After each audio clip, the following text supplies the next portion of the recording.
through the grapevine. I lived in northwestern Montana, 6 hours or so, way far away from down where Hanna is. They bought about 200 acres. They could have bought probably 10,000 acres. They bought 200 acres, built themselves a little modular home, and built homes for cats, dogs, and horses. Now these are not animals everybody go to necessarily adopt. Some of them are taking an adoption place. The paperwork to get that animal in there is this thick. Let's say you had a dog at home you love dearly, it had a youngster. You're going to see animals. When I pull up the driveway, they're beautiful creatures. They're just flopping on the ground. They can't walk. They were born with mental disabilities. You'll see an animal that had a big scar here, where a man tried to take a hatchet after it. You will not see what happened, but you'll see the results. You'll see both horses that are blind. You'll see cats that are born blind. So to get an animal in Rolling Dog Ranch is like getting into Yale or Harvard or something, because they take them there for life. And these people have no children. And when I went up the driveway, I told our film crew, we can't film this. These things are flopping around everywhere. I mean, this is not going to work. But once you were there an hour and talked to them, we did this whole show. I've done over 600 shows in 30 years. We did this entire show from like 10 in the morning to 7 or 8 at night. That's unheard of for a half-hour national television show.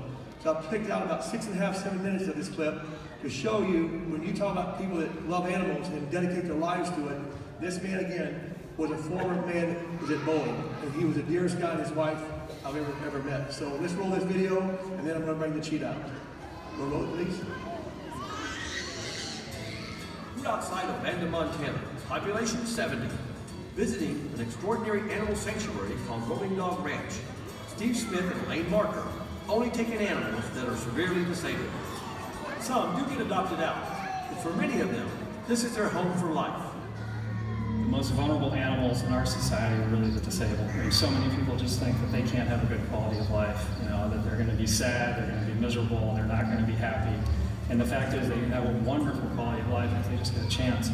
As we walk to the big open area behind the main house, Steve told us that most of these animals have come from humane societies and shelters all over the country. One came from as far away as Afghanistan. It's very rare that they take an animal from a private individual, because when a shelter calls Rolling Dog about a truly disabled animal, it's usually the last chance that animal's got. This is Trooper from Louisiana. He came to us a couple of years ago. We took him to our surgeons in Spokane, and it turned out he had a dislocated hip, so he had to do hip surgery. We fixed that. But it turns out the front legs were more of a birth defect. And the surgeons concluded that he can get around just fine. His mobility is excellent. He jumps, he twirls, and he dances. He's not in any pain. He's the fastest dog out here. Can you come over here a minute? Yeah, Trooper, come here, mister. He's so friendly.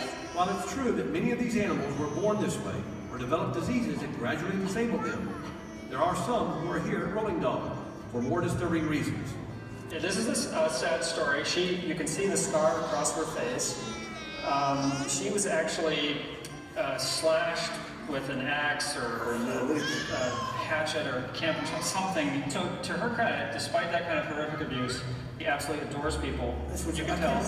Yeah, amazing. You know, if somebody had done that to me, it'd take me a long time to trust people again. But this dog, from the minute she arrived, she just wanted love and attention, and she returns it, and she's fine.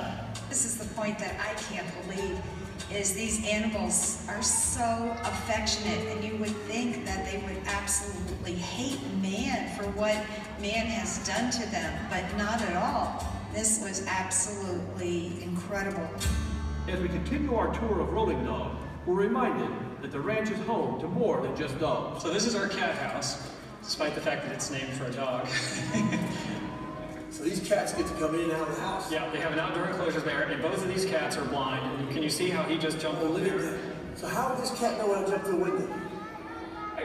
Honestly, we don't know how they do that, but what we've noticed over the years of doing this is the animals that are born blind tend to be much more self-confident and outgoing because they don't know the world isn't dark. They have no idea that they're at a disadvantage.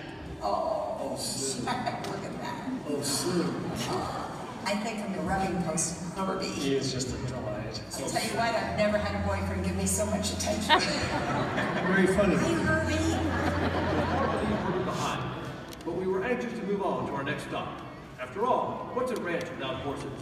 When I came in there, I saw these horses in the field. They looked like regular horses. All of a sudden, she starts bringing these two horses up to us. I go, I don't believe what I'm seeing. This is Bridger, and he had to have this eye removed here, you see on the right. So these two horses, they live in the field together? Yes, they are together. We keep our blind horses in pairs.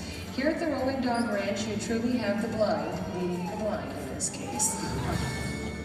It was getting late in the day at this time, and at that point we had to feed the animals. I'll make you look like a whip. How many girls? As many dogs as there are bulls. Steve also showed us how he blended canned dog food, kibble, and vegetable oil into a kind of milkshake for one of his more challenging residents. So he cannot open his jaw, right? No, his jaw is fused. Why is it fused? It's fused from a muscle disease. I see. And you can see he really can't open his mouth. That's it. But they discovered that this one small opening is just enough for the dog to lap up a liquid diet. It is more comfortable than a feeding tube, but a lot messier. By morning, it looks like he took a bath. He's fine. You meet a lot of people in life that have dedicated themselves to certain causes. But I must say that these two individuals, right at the very top of their dedication to animals that have nothing left, no hope whatsoever left, and they take them and give them a new life. You just feel so wonderful to know that they're going to be living in peace and comfort and surrounded by love for the rest of their lives. It was just such an inspiration to us. How about a round of that guy with you all? They're incredible people. I've done a lot of shows with them. I've never seen the dedication they have. But now they live in New Hampshire because the veterinarian was 6 hours away in Spokane, Washington. So they decided they'd have to take it up there about 4 years ago. This will be a full-grown cheetah, everybody, so if you could just